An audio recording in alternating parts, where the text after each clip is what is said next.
हाथी विचरण क्षेत्रों के ग्राम चौपाल में वन्य प्राणी व्यवहार प्रबंधन की शिक्षा।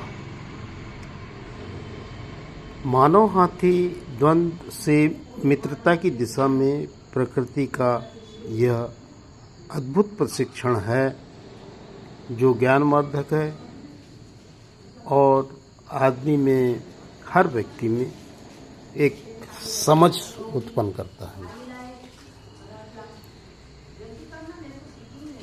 आज हम एक अत्यंत महत्वपूर्ण विषय पर विचार करने के लिए प्रशिक्षण ले रहे हैं।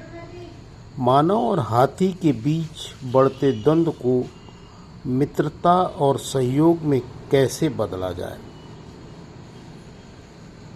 बड़ा संवेदनशील विषय है। भारत सरकार और राज्य सरकार ने इन दिशा में अनेक महत्वपूर्ण प्रयास किए हैं।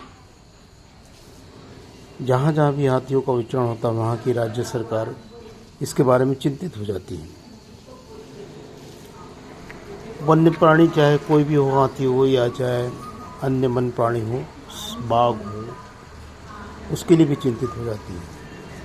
अंडरपास, ओवरपास, सोलर फेंसिंग, चेतावनी तंत्र, हाथी मित्र दलों का गठन आदि करते रहते हैं। इस प्रकार के प्रयोग छत्तीसगढ़ राज्य में छोटे बड़े मिलाकर के कुल 59 प्रकार के किए गए हैं। इन सब प्रयासों से कई क्षेत्रों में अद्भुत सफलताएं मिली। ग्रामीण जागरूक भी हुए हैं जिनकी संख्या अनगिनत है। इन सफलताओं के पीछे केवल तकनीक नहीं, तकनीक के साथ साथ संवेदना समझ की भूमिका सबसे बड़ी रही है। मित्रों, हाथी कोई सामान्य प्राणी नहीं है, वह प्रकृति का महान यात्री है। यह सैकड़ों किलोमीटर की दूरी सहजता से अपने सामाजिक ग्रुप के साथ में तय करता है। उसके लिए राज्य की सीमाएं, मानवीय प्रशासनिक रेखाएं कोई मायने नहीं रखती है।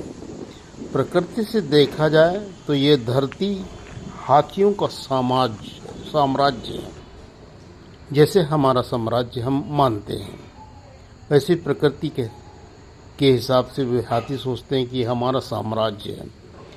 हम मनुष्य चाहे किसी भी पद, किसी भी व्यवसाय या किसी भी आयु वर्ग के हों, हमें यह स्वीकार करना ही होगा कि हम सब प्रकृति और उनके नियमों के अधीन हैं। हाथी उस प्राकृतिक संतुलन का राजा है, किंग है, महाराजा है। उसके अधीन केवल अन्य जंतु ही नहीं बल्कि पूरा पारिस्थितिकी तंत्र चलता है। उसकी उपस्थिति जंगलों के जीवन चक्र, बीज वितरण, जल स्रोतों की रक्षा, घने वनों की रक्षा और अन्य शाकाहारी और मांसाहारी वन्य प्राणियों की, यहाँ तक कि मानवों के भी विस्तार और व्यवस्था की कुंजी उन्हीं के सूंड की कुंजी में है।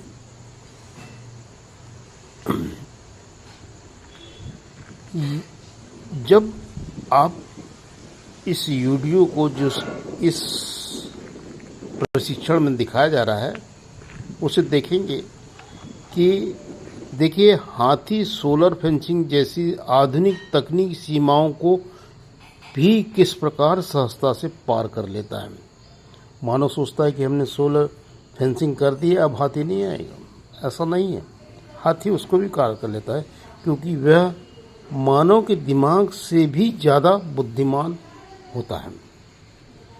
यह हमें सिखाता है कि हाथियों को रोकना नहीं है, समझना है और उनके साथ चलना है। यही कारण है कि सुप्रीम कोर्ट से निर्देश मिले हैं कि हाथियों को रोका ना जाए, उन्हें बैरियर बना करके रोका ना जाए। सही है। इसलिए मैं आप सबसे अनुरोध करता हूं कि चाहे आप नागरिक हों, गणमान्य नागरिक हों, किसान हों, विद्यार्थी हो या किसी भी धंधे से जुड़े हुए नागरिक हों, प्रबुद्ध नागरिक, हाथियों के प्रति जैसे ही उन्हें देखे तो आपका सर सम्मान से झुक जाना चाहिए। उसे केवल एक जंतु नहीं बल्कि प्रकृति के प्रतिनिधि के रूप में स्वीकार कर लीजिए। जब मानव का मन विनम्र होता है और हाथी के हृदय को समझेगा, यह द्वंद्व नहीं बल्कि मित्रता का रूप लेगा और यह द्वंद्व से मित्रता की यात्रा को हमारी आने वाली पीढ़ी सराहेगी। हमारे द्वारा बनाए गए इस मार्ग पर वे चलेगी। धन्यवाद।